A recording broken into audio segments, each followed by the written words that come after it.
Many people are now canceling Islam as a religion in Nigeria because of the continued mayhem it has brought to communities in the north and other parts of Nigeria. Many use Islam to perpetrate acts of terrorism and genocide. Boko Haram, ISWAP, and other terrorist groups are acclaimed Muslims and they kill using Islamic chants such as Allahu Akbar. Hardly any Muslim community in the north that don't have religious differences with their neighbors. They are usually hostile to other religious or traditional group. They have an agenda which is to convert all of Nigeria to an Islamic republic. The recent killing in Plateau has raised awareness and awoken the resolve to put an end to the Fulani herdsmen terrorism once and for all, even if they are in government and act hypocritical, even if the Nigerian military is complicit of the murder of Christians in the Middle Belt and other states. Many have risen up to cancel the Fulani and what they profess. This has resulted to what we call Islamophobia. Many are scared to live with Muslims and Fulani in their communities. They see them as people without peace, even though Islam is professed as a religion of peace. You hardly find Fulani herdsmen of today live in peace with their neighbors. It is either they trample on the rights of the people of that community, or they find a means to dominate and take control of the area, as they have systematically positioned themselves in the government and the Nigerian military over the years.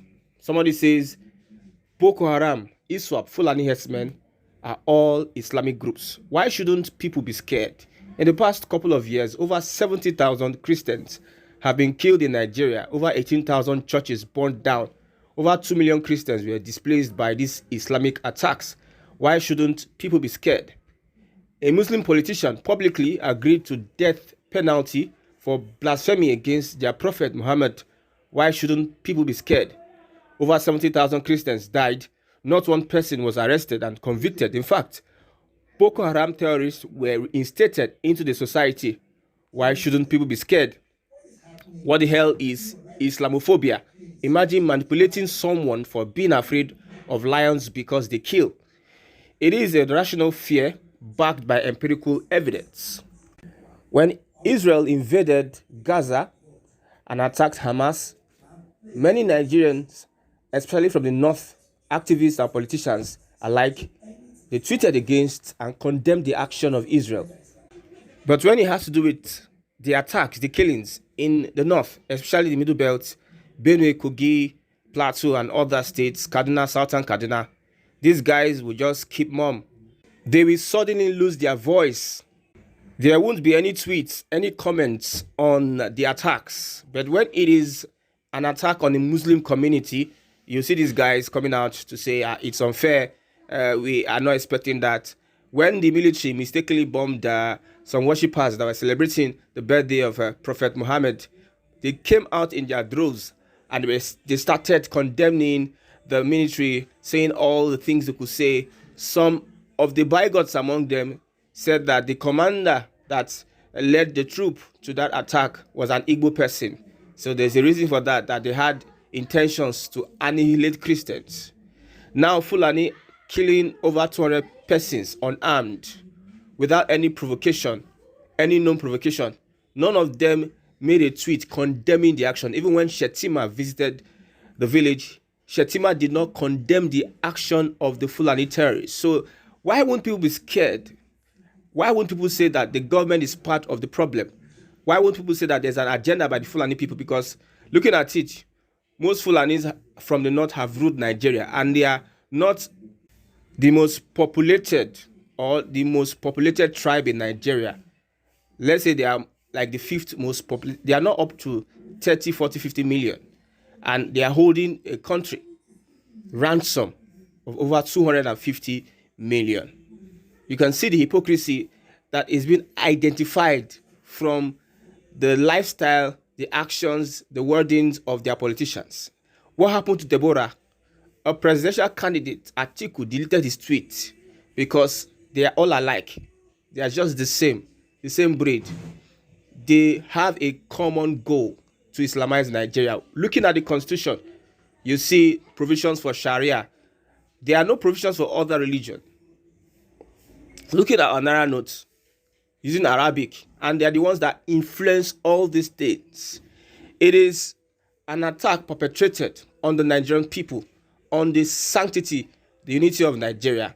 But one thing that baffles me the most is that southern politicians seems not to be interested in whether these guys are committing genocide, killing Christians, chasing people out of their homes. They are much more interested in the greed. They are all greedy. They think about themselves, and themselves. Why would politicians look the other way? These politicians have information. Like what Malafia said. When Malafia said what he said, he revealed that Boko Haram is being sponsored by northern politicians. A governor is is the leader of Boko Haram in Nigeria. Politicians seem not to find their voice. But when it comes to sharing formula, revenue, this and that, you see them going to Abuja, shouting and saying all sorts. To show you that the politicians in the south have been both. This mayhem that happened in Plateau State, the people there are advised to take up arms and defend themselves. Because if we had security in that place, they would not start from the 23rd to 25th or 26th, killing from village to village without any intervention from the police. We heard that they placed a call to the nearest police station and nothing happened. So would they sit down there and just watch them being mowed down by these terrorists that are having backing from the government? It's very unfortunate that we have such a situation in our society today.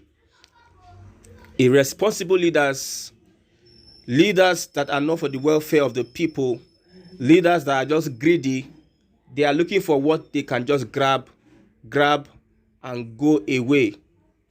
So I don't blame people who are trying to bring in this Islamophobia. When you say something is a religion of peace, we don't just say it, let it be seen by the activities of that thing.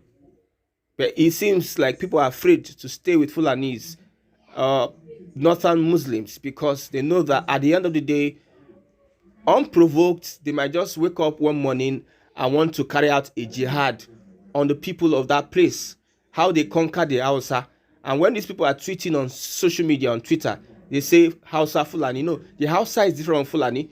So they are aligning with the Hausa as if they are one. Well, when they come to picking up posts, when it comes to allocating power to themselves, they allocate it to just Fulani and not Hausa. So these people are deceptive. Politicians that are Fulani are deceptive. Politicians that are local government chairmen are deceptive. If they are generals in the army, they are deceptive. With them having these positions, do you think that the killings, Fulani killings, terrorism, do you think that it will stop? Take for example, Buhari that wanted to impose Ruga on Nigerians, water resources bill on Nigerians, which you know that it will favor the Fulani, the herders. And over the years, looking at Turkey and other countries of the world that is being taken over by Muslims, we have understood that there's a systematic approach towards doing these things. These people, they start with taking over power. They start with putting down laws after they took over power that will take your lands away from you, take your water away from you. So Buhari, a Fulani, also showed that trait, even as the president of the country, wanted to push the Fulani cause, which is to take over the country. If you want to tell me otherwise, let us see otherwise. If you say that we are just carrying out propaganda, your actions speak different from what you say. You say we are a people of peace, but it does not seem so. Most of the terrorist attacks is being carried out by these people. Why? Is it a coincidence? And they use, under the guise of Islam, they carry and perpetrate these attacks. Why would I want to live in a community where we have Fulanis? They are now like, people don't want to even see them around them. They don't want them in their communities. And they claim to be Nigerians, but disturbing the peace of others.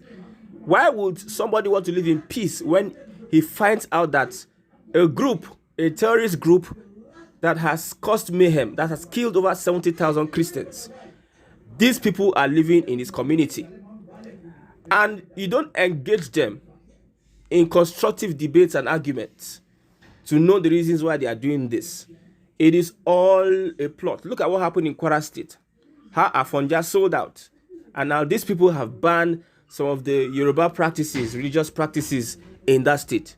In a democratic society, look at what Hizbah is doing in Kano, Kaduna, and other northern states. Look at Sharia law in a democratic society.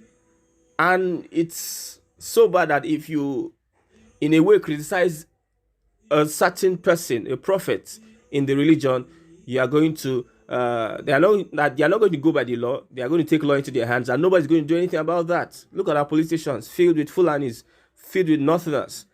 And when you arrest a Northerner and take them to the police station, they will find a way to release this guy. There's a story I want to say.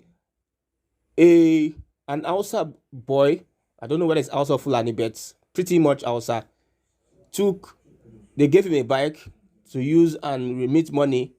The guy took the bike, sold it, and asked them to arrest him. They took him to the station.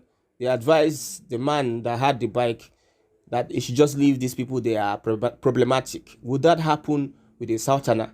You can see where it all starts from. These people are systematically taking over everything, and they are hypocritical. They are cunning. They are very good at it. If we continue to be docile and not take action, what the Fulani terrorists, the bad Fulani terrorists, understand is action. When we do or we carry out an action like Ghana did, they will not try this ever again in our communities. But when we keep on condemning and playing politics, somebody said Tinubu cannot do anything about this thing because the North, the Fulani oligarchs, supported him to win the election. So what can he do at this point in time? So if someone asks me that question, what can the president of the Federal Republic of Nigeria, the commander-in-chief of the armed forces, do in a situation like this, then why is he being elected? Why the stress? Let us come white and black. Let's know that we are under siege. So let's all agree. But not playing politics with the lives of people. So I believe that this should be the last time this happens, because there's a report that the invaders have promised another attack. See the F-13. Is Nigeria a sovereign state? Are we fighting a war? Is the government fighting itself?